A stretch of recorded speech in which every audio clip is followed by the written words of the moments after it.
साईज्योती मूळव्याध हॉस्पिटल, मूळव्याध, भगंदर, फिशरवर आयुर्वेदिक औषधोपचार, क्षारसूत्र इंजेक्शन व व्हेसल सीलर जर्मनी लेझर मशीनद्वारे उपचार, डे केअर सेंटर, ॲडमिट राहण्याची गरज नाही, मेडिक्लेमची व्यवस्था, स्त्री रुग्णांसाठी स्त्रीरोग तज्ज्ञ, ठिकाण धारणगाव रोड, कोपरगाव,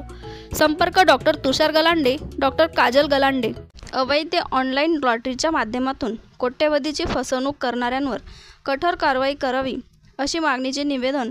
येवला तहसीलदार आबा महाजन यांना देण्यात आले असून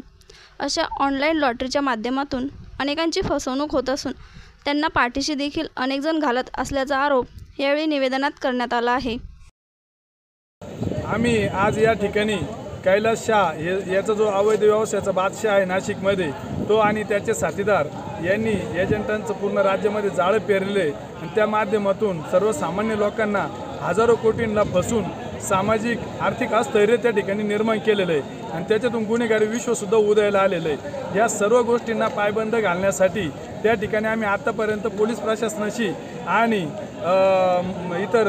राज्य शासनाशी वेळोवेळी संपर्क केला, अनेक पुरावे दिले, परंतु आत्तापर्यंत कुठल्याही प्रकारची त्याच्यावर कारवाई झाली नाही आणि जी जुगार ॲक्ट अंतर्गत कारवाई होते ती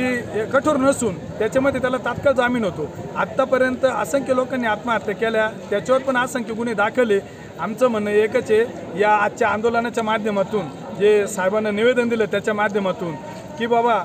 गृहमंत्र्यांनी याच्यावर एक यासाठी स्थापन करावी, चौकशी समिती स्थापन करावी का कैलास शाहने या माध्यमातून जो पैसा कमावला हा नेमका कुठे गुंतवला हे शोधणं गरजेचं आहे। त्याच्यासाठी आम्ही पुन्हा शासनाला विनंती करतो की तुम्ही यासाठी स्थापन करा आणि कैलास शाहने या माध्यमातून कमवलेला पैसा कुठे गुंतवला याचा शोध घ्या आणि त्याच्यावर कठोरात कठोर कारवाई करा, म्हणजे या अवैध व्यवसायाला पायबंद बसेल आणि पुढे जे हजारो कुटुंब उद्ध्वस्त होणार आहे ते वाचतील आणि या चांगल्या कामाला शासनाने आम्हाला मदत करावा। आम्ही उद्ध्वस्त झालो, परंतु आता पुढचे कुटुंब तरी उद्ध्वस्त होऊ देऊ नका, एवढीच आम्ही शासनाला हात जोडून विनंती करतो त्या ठिकाणी। आणि जर आमची विनंती मान्य केली नाही तर त्या ठिकाणी पुढचं आंदोलन हे कठोर असेल, तीव्र आंदोलन करू आम्ही आणि शेवट आम्हाला न्याय मिळाला एक दिवस आम्ही जर नसेलच मिळेल तर आम्ही थांबून घेऊन संपून घेऊ स्वतःला, एवढाच मार्ग आहे आमच्या।